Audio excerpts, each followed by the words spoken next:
34º Congreso Nacional de Medicina General y Social. Germán Enrique Reyes Forero.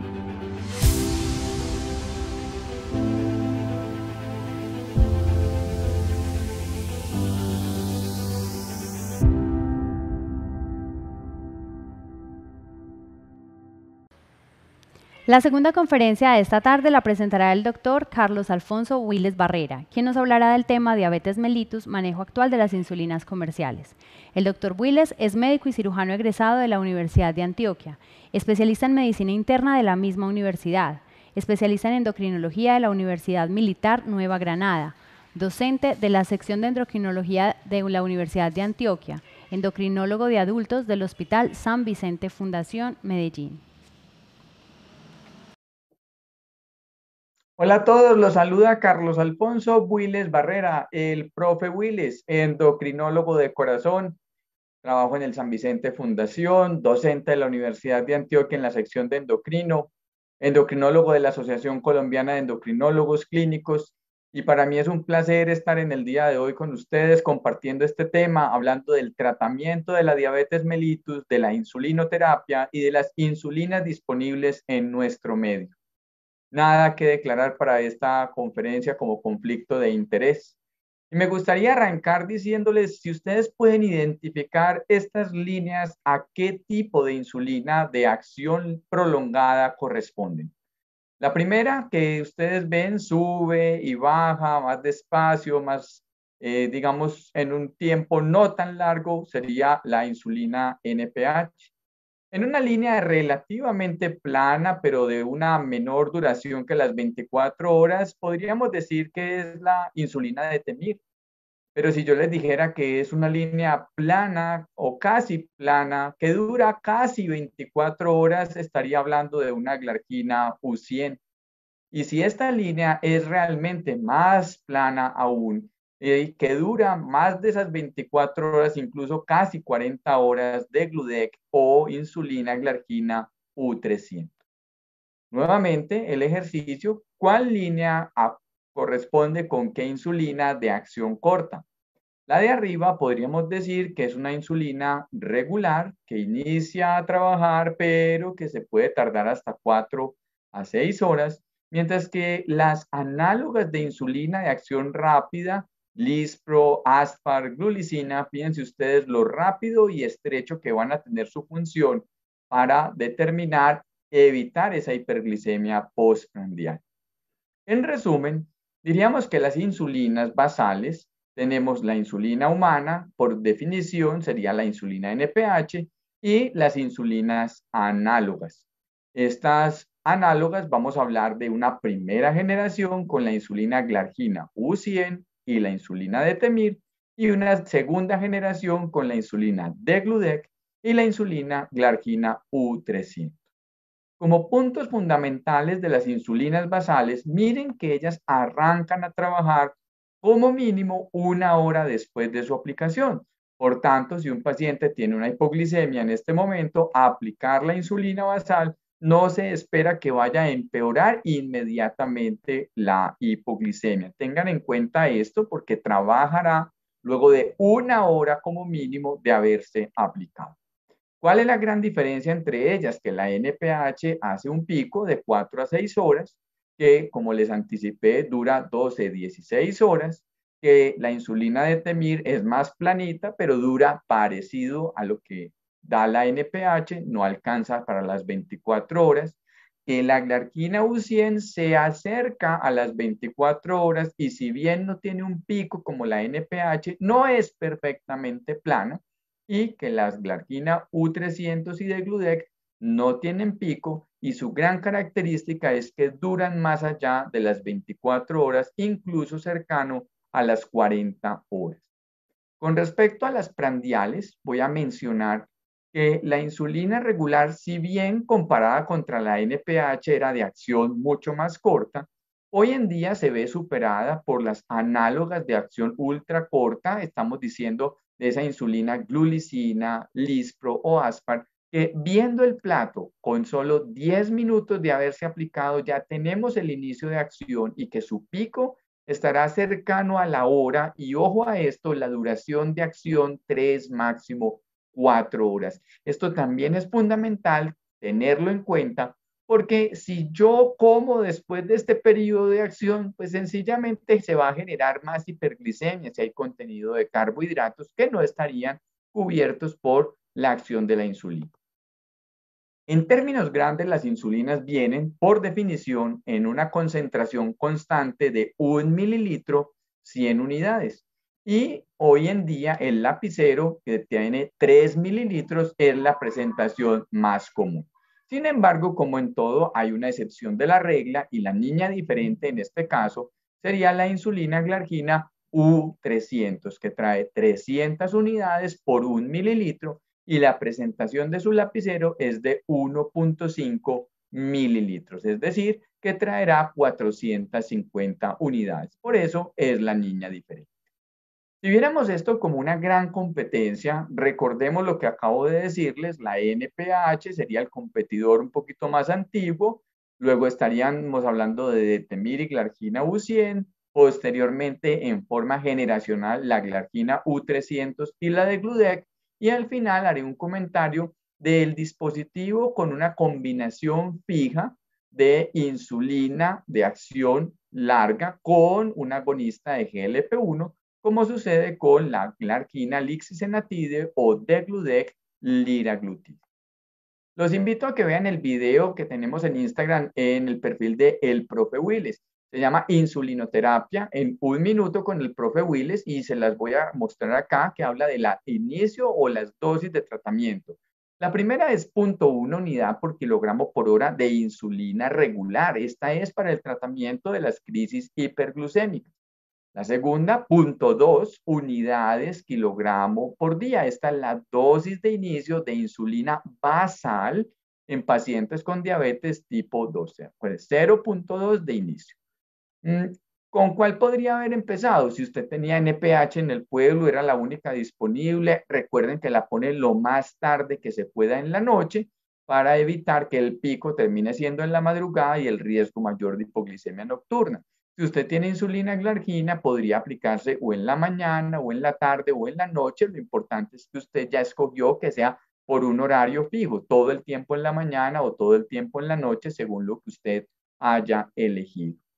Sin embargo, una cosa es arrancar con 0.2 y otra cosa es que el paciente necesite una titulación para llegar a la dosis correcta del control basal.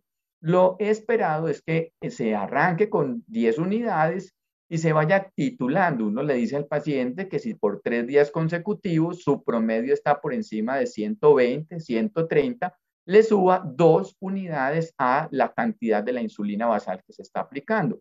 Esto sería lo esperado y posiblemente que los pacientes en su mayoría estén controlados alrededor de 28, 30 unidades de insulina basal. Sin embargo, la realidad es que a veces el paciente sale con una fórmula donde hay un lapicero con una dosis fija de 10 unidades y el lapicero le alcanza solo para 30 días sin ningún tipo de ajuste. Entonces el paciente, por supuesto, no va a lograr titular ni llegar a controlarse como uno quisiera.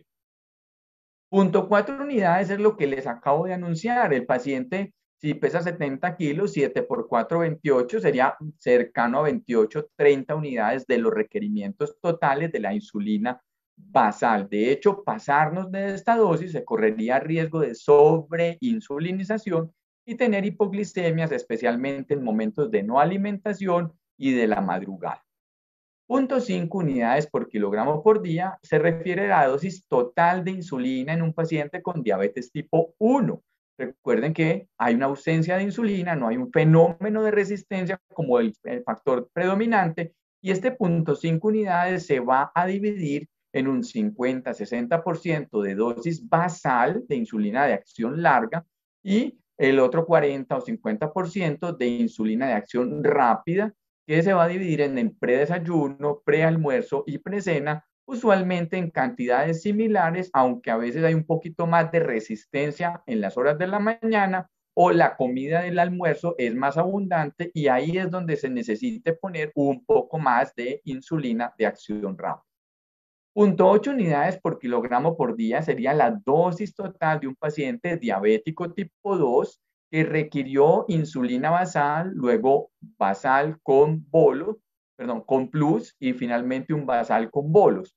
Digamos que este esquema está un poco más reevaluado hoy en día, dado que el uso de insulina basal más un agonista de GLP-1 complementa muy bien con menores tasas de hipoglicemia y especialmente con un efecto más neutro en el peso o inclusive con una discreta reducción.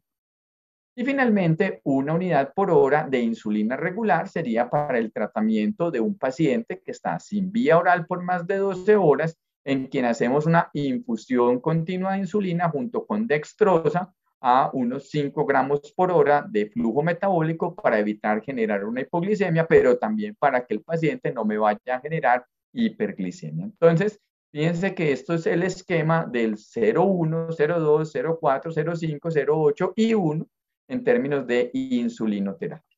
Ahora quisiera presentarle unos retos clínicos. Se trata de un joven de 15 años que pesa 50 kilogramos, es diabético tipo 1 hace 3 años y que hay una glicada en 10,2. Él está utilizando insulina NPH en la mañana y a las 6 de la tarde, 14 y 12 unidades respectivamente, junto con insulina regular, 8 unidades predesayuno y precena. Reportan que está haciendo hipoglicemias tanto en el día como en la madrugada. La pregunta aquí es, ¿cuál es el principal problema de este esquema? Tiene una sobreinsulinización basal, se aplica la insulina NPH temprano en la tarde o noche, le falta insulina regular al mediodía o todas las opciones anteriores. Y aquí la respuesta es que este paciente, fíjense, tiene 14 más 12, 26 unidades de basal, tiene 16 de prandiales. Entonces tiene una tendencia de sobreinsulinización basal, hipoglicemia en la madrugada. Pero además está poniendo la NPH a las 6 de la tarde y dijimos que ese pico sería 6 a 8 horas, o sea, mayor riesgo que entre 12 de la noche y 2 de la mañana haga hipoglicemia. Pero además, por ser diabético tipo 1, requiere un esquema de insulina de acción rápida, predesayuno, prealmuerzo y precena. Y aquí hago un comentario, se prefieren las insulinas análogas que son mucho más similares al perfil fisiológico de la aplicación de la insulina.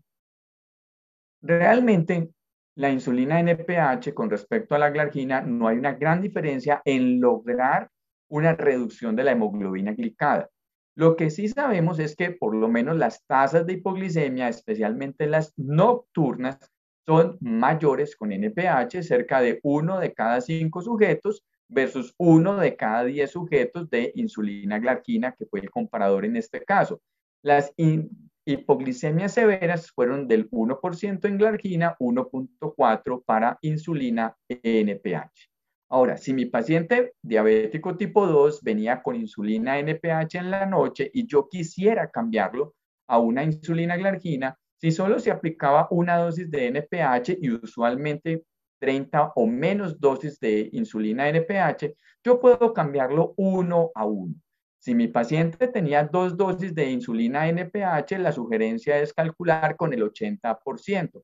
Entonces, si mi paciente usaba 40 unidades, 4 por 8, 32, sería arrancar con 32 unidades de la insulina glargina.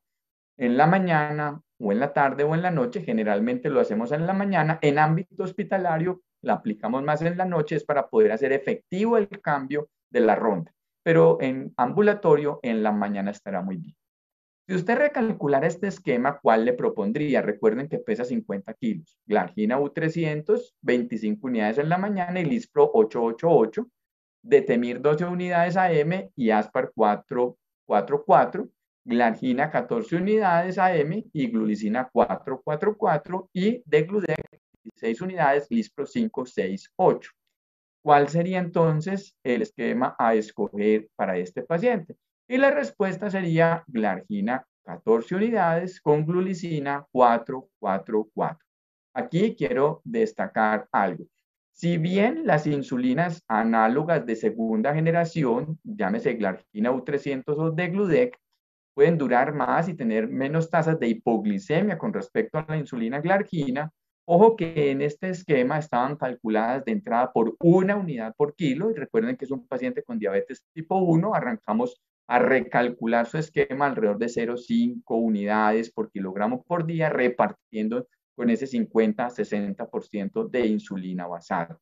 Entonces, tanto con glargina U300 como con Degludec se ha demostrado, comparándola contra glargina U100, menores tasas de hipoglucemias nocturnas. Entonces, en este caso, el esquema de 14, 4, 4, 4, glargina versus y con insulina glulicina o lispro aspar, la que usted haya escogido, sería un esquema bastante atractivo para iniciar. Ahora, si este paciente con el nuevo esquema trae unas glucometrías predesayuno que están en 72, 67, 165, 134, el paso siguiente sería reducir la dosis de insulina basal ya mismo, reducir la dosis de insulina basal, perdón, aumentar la dosis de insulina basal ya mismo, hacer una glucometría de la madrugada y si está alta, aumentar la dosis, o hacer una glucometría de la madrugada y si está baja, reducir la dosis. Fíjense ustedes que si mi paciente tiene unos valores de glucometrías muy variables, como con tendencia a hipoglicemia e hiperglicemia, yo debo sospechar que esté haciendo hipoglicemias de la madrugada con hiperglicemia de rebote. Por tanto, aquí la opción sería hágale una glucometría de la madrugada y si está baja, redúzcale la dosis de la insulina basal. Esto es lo que se conoce como el fenómeno de Somogyi, donde el paciente hace hipoglicemia de la madrugada con hiperglicemia de rebote. Por tanto, hay que bajar la dosis de la basal para evitar que haga esas hipoglicemias con hiperglucemias compensadoras. Ahora, habrán algunos pacientes en los que yo sí prefiera avanzar de esa glargina U100 a la glargina U300 o a la de Degludec. Uno de los puntos podría ser aquellos pacientes que tienen altos volúmenes de aplicación. Ya lo mencionamos que era la niña diferente, en donde como trae 1,5 mililitros, 450 unidades, o sea, 300 unidades por mililitro, el volumen aplicado podría ser menor con la glargina U300. Pero resulta que a veces la glargina U100 no dura las 24 horas, se queda como descubierta. Entonces, yo podría escoger cualquiera de estas dos para tener una cobertura más larga que mencioné, puede estar cercana incluso a 40 horas. O en pacientes que están más propensos a la hipoglicemia y en este caso la insuficiencia renal podría ser uno de los factores centrales, o en aquellos pacientes que están haciendo hipoglucemias de manera sostenida, que nos están diciendo yo debería irme por una insulina más segura en este sentido. Si este mismo paciente ahora trae glucometrías de desayuno entre 80 y 130 y el postdesayuno menor de 180 y el prealmuerzo todas mayores de 160, ¿cuál sería el paso a seguir? Aumentar la dosis de la basal, reducir la dosis de la basal, aumentar la insulina rápida predesayuno o adicionar insulina de acción rápida si consume carbohidratos a media mañana. La opción correcta sería esta última, adicionar insulina de acción rápida si consume carbohidratos a media mañana, porque fíjense ustedes que el paciente amanece bien, la glucometría post desayuno está adecuada, pero justo antes del almuerzo es cuando se sube. Yo les mencioné que las insulinas de acción corta durarán 3, máximo 4 horas. Si ese paciente come carbohidratos, va a haber hiperglicemia y entonces eso sería lo que explique por qué mi paciente está llegando alto al prealmuerzo. Si el problema fuera de basal, estaría llegando alto desde el predesayuno. Y fíjense que estaba en metas predesayuno, está en meta postdesayuno, pero si está alto en el prealmuerzo o incluso esto mismo sucede en el precena, podría ser que consumió carbohidratos que no se contrarrestaron a media mañana o a media tarde. El detalle final no es el paciente con diabetes tipo 1 con esquemas análogos no requiere consumir 5 o 6 veces alimentos en el día. Si llegara a consumir carbohidratos a media mañana o a media tarde, debe por favor incluir la aplicación de 1 o 2 unidades correspondientes a ese número de carbohidratos para evitar una hiperglucemia generada por esto. A las 6 de la mañana lo llaman a una sala porque el paciente tiene diabetes tipo 1 y hace una hipoglicemia. Él se está aplicando glargina 30 unidades, pero además glulicina 6, 8 y 5 prealimentos. El paciente logra tomar agua azucarada y el control de los 15 minutos ya está en 79. El paso siguiente sería no aplicar la glargina ni la glulicina predesayuno, no aplicar la glargina, pero sí la glulicina al verificar que desayunó, reducir la dosis de glargina y aplicar la mitad de glulicina al verificar que desayunó y aplicar la dosis normal de glargina y glulicina, pero reducir la de la noche. Fíjense ustedes que en este caso particular dije, la insulina basal comienza a trabajar 1 hora después. Si hace una hipoglicemia del predesayuno, es culpa de la basal. Y si yo no le aplico ya la insulina de acción rápida, va a ser hiperglucemia post desayuno. Por tanto, póngale la basal, bájele un poquito a la basal, verifique que desayunó y aplíquele menos de lo que corresponde, puede ser la mitad o 2 punticos menos por lo menos de la glunicina para que ese paciente tenga su acción correcta. Finalmente, quisiera estar estos 5 minuticos diciéndoles con respecto a que un paciente que ya está en insulina basal, es un diabético tipo 2 y que ya alcanzó ese 0,4 o un poquito más de insulina basal, en general la discusión era si le poníamos insulina basal con un plus de insulina de acción rápida versus adicionar los agonistas de GLP-1. Sabemos que en términos generales, poner insulina basal alcanza a que nuestros pacientes tengan una meta de glicada menor de 7 en cerca de un 40 a 50% de los casos, o sea, no es perfecto. Recuerden que el diabético tipo 2 que arranca insulina basal y que después va a insulina con un plus, debe continuar los agentes orales. El único que suspendemos de una es la sulfonilurea, pero el DPP-4 o la metformina o los ISGLT2 o los agonistas de GLP-1 podrían combinarse con la insulina. Finalmente, si yo decidiera arrancar una insulina preprandial, la cifra mágica es 4 unidades con el momento de alimentos más grande, que generalmente para nosotros es el almuerzo. Sin embargo, aquí hay trabajos que yo les podría decir, la gran conclusión es que insulina basal más un agonista de GLP-1 logró el buen control glucémico postprandial con menores tasas de hipoglicemia e incluso con la posibilidad de mantener el peso o reducirlo. Una ventaja que es con respecto a poner un esquema de basal plus y basal bolus finalmente. Aquí comentarios de efectividad y simplicidad en esquemas terapéuticos del manejo de diabético tipo 2 con formas fijas de insulina basal con agonistas de GLP-1. En nuestro medio tenemos la combinación glargina con lixisenatide y degludec con liraglutide. El dispositivo, digamos, de glargina lixisenatide viene en una relación 2:1. Trae 100 unidades por mililitro, es decir, que va a traer 50 microgramos de lixisenatide. Este punto es importante saber porque cuando yo llego a 40 unidades de aplicación de la glargina, estaré llegando a 20 unidades, a 20 microgramos de lixisenatide.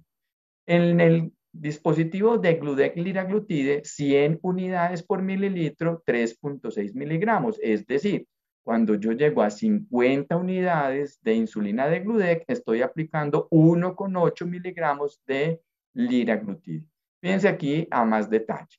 Cuando tengo un paciente que va a arrancar este tipo de dispositivo, la recomendación es hacerlo con 10 unidades por día, o sea, 10 unidades de degludec traerán 0.36 miligramos de liraglutide, alrededor de 20 unidades estamos por 0.7 de liraglutide, 30 unidades 1,08 de liraglutide.